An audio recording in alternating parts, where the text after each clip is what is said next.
Welcome to Solvetic, your channel to always learn technology easily. Below in the description, you will find useful links we used in this video.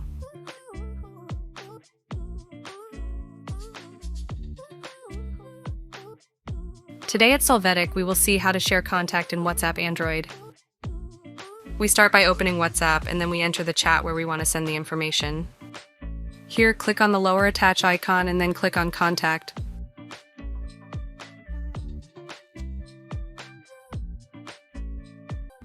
Then click on the contact that we want to send and click on Next.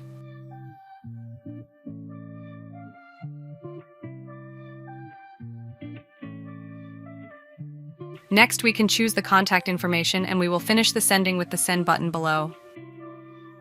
Finally, we will see that the contact is sent and the other person will be able to save it in their contacts. Hey, remember to subscribe Solvetic channel.